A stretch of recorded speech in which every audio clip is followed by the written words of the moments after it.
folks, it's time to kick it old school. So you can feel cool. Give it to me, baby. Baby. Yeah.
Sveiki, ponė Tomai.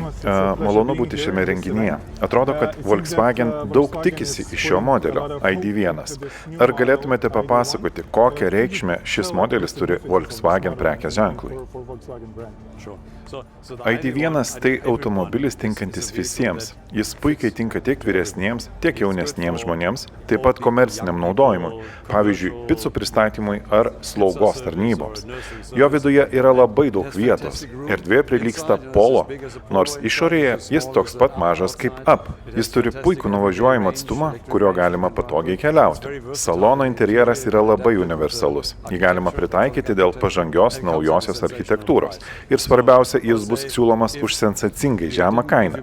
Taigi sakyčiau, jei mes dar nebūtume tautos automobilis, tai ID Everyone būtų tikrasis Volkswagen. Šis modelis pasirodys tik 2027 metais, o mes matome, kad Europos automobilių gamintojai bando pasivyti kinus. Ar to užteks? Manau, kad šis automobilis pasirodys būtent tinkamiausiu metu. Kitais metais pasauliui pristatysime ID2O, nuostabų automobilį už 25 000 eurų. Šis modelis pasirodys iškart po jo. Segmentas, kuriame jis varžysis, yra gana mažas, tačiau jo augimo tempai sparčiai didėja. Manau, kad tuo metu, kai mes jį pristatysime, tai bus tiesiog tobulas laikas. Ar Volkswagen turi planą ne tik pasivyti, bet galbūt net ir aplenkti konkurentus baterijų bei programinės įrangos srityse? Jau dabar su dabartinė ID serijos automobilių programinė įranga, mūsų maršruto planavimo ir baterijų valdymo sistema yra rinkos etalonas, tad nėra reikalo žiūrėti atgal. Taip, pradžioje turėjome sunkumų, tačiau pasivijome ir judame į priekį, dar greičiau su nauja sistema bei bendru projektu su Rivian. Taigi šioje srityje esame pasiruošę. Kalbant apie baterijas, turime savo vidinį padalinį, kuris stipriai koncentruojasi į bateriją, kuri bus naudojama visuose mūsų modeliuose. Tai leis pasiekti optimalius gamybos pajėgumus bei užtikrinti efektyvumą.